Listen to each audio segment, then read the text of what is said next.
नमस्कार, मी योगीन गुर्जर, सोलापूर विकास मंच सदस्य. 5 जून रोजी आपण जागतिक पर्यावरण दिन साजरा केला.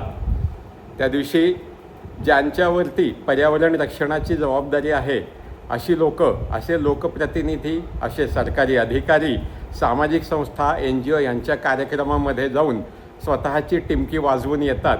अशा लोकांना सामाजिक संस्था का पाचारण करतात हा एक मला मोठं कोडं आहे. मग अशा ठिकाणी हे आमदार म्हणा, नगरसेवक म्हणा, हे काही लोकप्रिय घोषणा करतात आणि म्हणतात एक घर एक झाड किंवा एक व्यक्ती एक झाड, आपल्या मृत आप्तस्वकीयांच्या स्मृतिप्रित्यर्थ एखादं झाड लावा वगैरे अशा काहीतरी लोकप्रिय गोष्टी करून लोकांना दिशाभूल करत असतात. आपल्या देशामध्ये, सोलापूर जिल्ह्यामध्ये अनेक राष्ट्रीय महामार्ग तयार झालेले आहेत आणि राष्ट्रीय महामार्ग तयार करताना शेकडो हजारो झाडांची कत्तली कराव्या लागलेल्या आहेत. अशा वेळेस नितीन गडकरी साहेबांनी एक लोकप्रिय घोषणा केली की एक झाड तोडलं की आम्ही त्याच्याबदली 4 झाडं लावू. मला सांगा, सोलापूर ते अक्कलकोट हा राष्ट्रीय महामार्ग तयार होऊन आज 4 वर्ष झाली.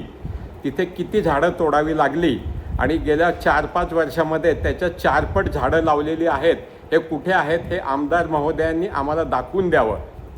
नगरसेवकांनी निवडून आल्यानंतर जाहीर करावं की मी निवडून आलो त्यावेळेस माझ्या वॉर्डामध्ये इतक्या संख्येने झाडं होती आणि 5 वर्षानंतर इतकी झाडं वाढलेली आहेत.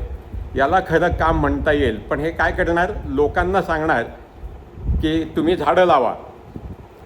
पाण्याचं प्रदूषण यांना रोखता येत नाही. उजनीच्या पाण्यामध्ये पिंपरी चिंचवड, पुणे येथील कंपन्यांचे दूषित पाणी, केमिकलयुक्त पाणी उजनी धरणाच्या पाण्यामध्ये मिक्स होतं आहे. हे मात्र ते लोक थांबवू शकलेले नाहीत. उजनीचं पाणी पिण्यासाठी अतिशय अयोग्य आहे. त्याने कॅन्सर होण्याची शक्यता खूप पटीने वाढते. सोलापूरमध्ये मूत्रपिंड निकामी होण्याचे प्रमाणसुद्धा मोठ्या प्रमाणामध्ये आहे आणि त्याचं कारण हे दूषित पाणी आहे. हे दूषित पाणी हे लोक थांबवू शकलेले नाहीत. मग लोकांचं मन दुसरीकडे वळवण्यामध्ये हे लोक यशस्वी होतात. MPCB, महाराष्ट्र पोल्युशन कंट्रोल बोर्डाचं ऑफिस 7 रस्ता येथे आहे.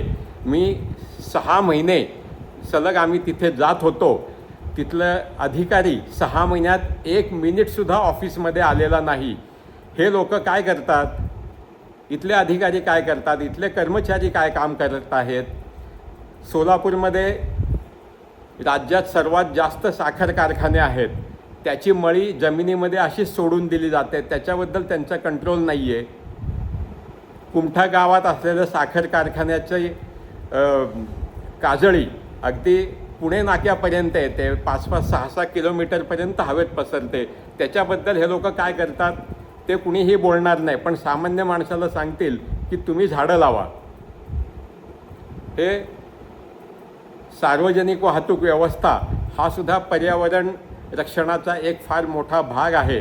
आपल्याकडे सार्वजनिक वाहतूक व्यवस्था पूर्णपणे कोलमडलेली आहे. 100 बसेस येऊ घातलेल्या आहेत.